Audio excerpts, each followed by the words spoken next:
Hello everyone, आज अपन कर रहे हैं क्वेश्चन नंबर 18। इसके अंदर लिखा हुआ है राहुल लिमिटेड है surplus cash of ₹100 lakhs and wants to distribute 20% of its to the shareholders. The company decides to buy back shares. The finance manager of a company estimates that its share price after repurchase is likely to be 10% above the buyback price if the buyback route is taken. यानी कि भैया finance manager ने estimate लगाया कि भैया share price after repurchase is likely to be 10% above the buyback price. ठीक है, तो यानी कि 10% भैया प्राइस बढ़ जाएगा। The number of shares outstanding at present is 10 lakhs and the current EPS is ₹3। आपको EPS बता रखा है, नंबर ऑफ शेयर्स है, ठीक है, 10 lakhs। You are required to determine the price at which the shares can be repurchase if the market capitalization of a company should be ₹210 lakhs after buyback। ठीक है, first part में आपको बताना है भैया कितने प्राइस पर शेयर्स को रीपर्चेज करना चाहिए। सेकंड पार्ट में बोले the number of shares that can be repurchase, number of shares बताना है कितने रीपर्चेज करना चाहिए और उसका प्राइस बताना है। थर्ड पार्ट आपको बोल रहे थे impact of share repurchase on the EPS assuming that net income is the same। भैया इसका इम्पैक्ट अर्निंग पर शेयर पर क्या होगा, EPS पर क्या होगा भैया, ये आपको बताना है।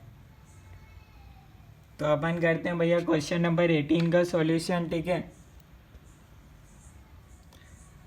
तो यहाँ आपको भैया लेट बायबैक प्राइस भी X, अपन बायबैक प्राइस को भैया X मान लेते हैं। अब क्या करेंगे भैया, shares after buyback equals to existing shares minus buyback shares. क्या आपको ये लाइन समझ आई कि नहीं आई भैया? जो शेयर्स आफ्टर बायबैक होंगे वो बराबर होंगे जितने अभी शेयर्स है माइनस बायबैक शेयर्स। ठीक है, यहाँ तक आपको कोई डाउट नहीं होना चाहिए। अब ये बोल रहा है भैया एग्जिस्टिंग शेयर्स अभी 10 लाख और अपन ने बायबैक प्राइस को माना है X, तो यहाँ अपने पास हो जाएगा बायबैक शेयर्स को अपन यूँ लिख सकते हैं, यहाँ लिखा हुआ है, एक लाइन लिखी हुई है, राहुल लिमिटेड है surplus cash of ₹100 lakhs and wants to distribute 20% of its to the shareholders. ठीक है, 27% वो डिस्ट्रीब्यूट करना चाहते हैं शेयर होल्डर्स को। The company decides to buy back shares, यानी कि भैया 100 lakhs का 27% कितना होगा, 27 lakh divided buy back price हो जाएगी X। ठीक है, इतने हो जाएंगे भैया।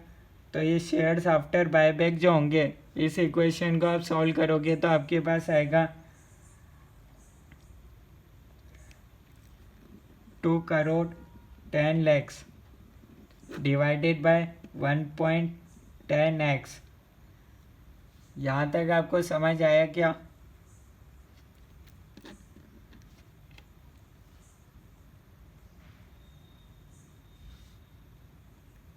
तो ये अपने पास होगा भैया 10 lakh minus 27 lakh divided by X। ठीक है, इसका हो गया भैया LCM equals to 2 crore 10 lakhs divided by 1.10x। तो यहाँ से आपके पास हो जाएगा 11 lakh X minus 29,70,000 equals to 2 crore 10 lakh। तो यहाँ से आपके पास X आ जाएगा 21.79 और ये हो जाएगा भैया आपका बायबैक प्राइस। ठीक है, यहाँ तक आप देख लो, आपको कोई डाउट है बता सकते हो। यहाँ तक अगर आपको कोई डाउट है, कोई चीज़ समझ में नहीं आए तो बता सकते हो भैया। इतना देख लो, उसके आगे अपन बढ़ते हैं, क्योंकि भैया यह देखो सबसे पहले अपन ने क्या करा, वापिस समझा देता हूँ। बायबैक प्राइस को अपन ने मान लिया एक्स, शेयर्स आफ्टर बायबैक कितने होंगे भैया, existing shares minus buyback shares, उतने ही भैया शेयर्स आफ्टर बायबैक रह जाएंगे, ठीक है। तो भैया एग्जिस्टिंग शेयर्स क्वेश्चन ने बोल रखा था भैया 10 लैक्स है, बायबैक शेयर्स कितने होंगे भैया 27%, 100 लैक्स का 27%, 27 लैख डिवाइडेड बाय एक्स कर दो। ये तो क्योंकि रुपीज़ के अंदर है, इसको अपन बायबैक प्राइस एक्स है तो अपने पास आ जाएंगे शेयर्स, ठीक है, इतने बायबैक शेयर्स होंगे और ये इसके बराबर है शेयर्स आफ्टर बायबैक के। अब ये यहाँ 2 करोड़ 10 लैक्स यहाँ आपको दे रखा था भैया 210 lakhs. If the market capitalisation of a company should be 210 lakhs after buybacks, तो 210 लैक्स भैया उसकी वैल्यू हो जाएगी आफ्टर बायबैक।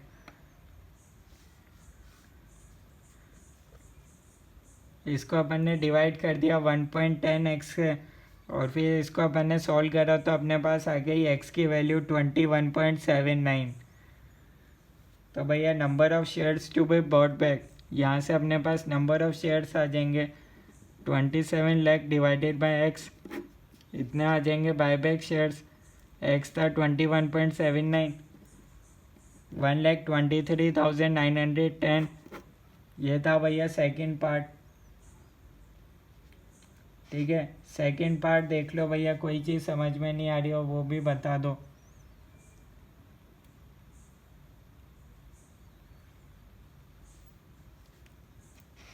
ये एक जना पूछ रहा है भैया 1.10x कैसे आया, तो भैया यहाँ लिख रखा है भैया the finance manager of a company estimates that its share price after repurchase is likely to be 10% about the buyback price if the buyback route is taken.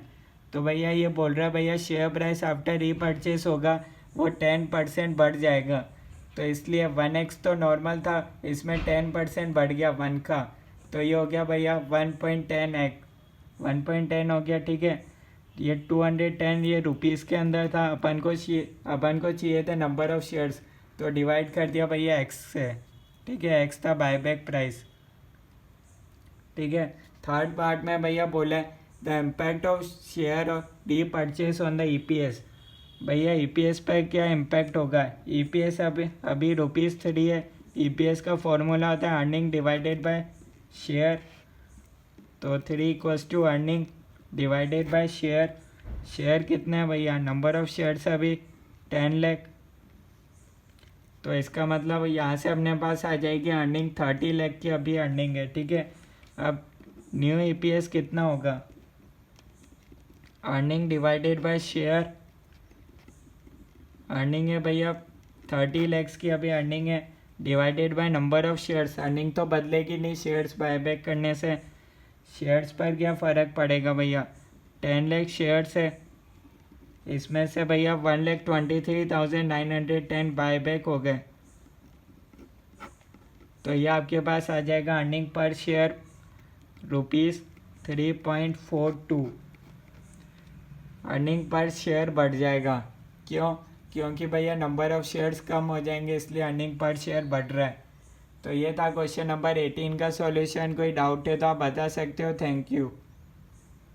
हर एक चीज़ मैंने एक्सप्लेन करी है, ठीक है, तीनों पार्ट हो गए, फिर भी कोई डाउट है तो आप बता सकते हो, ठीक है। Thank you.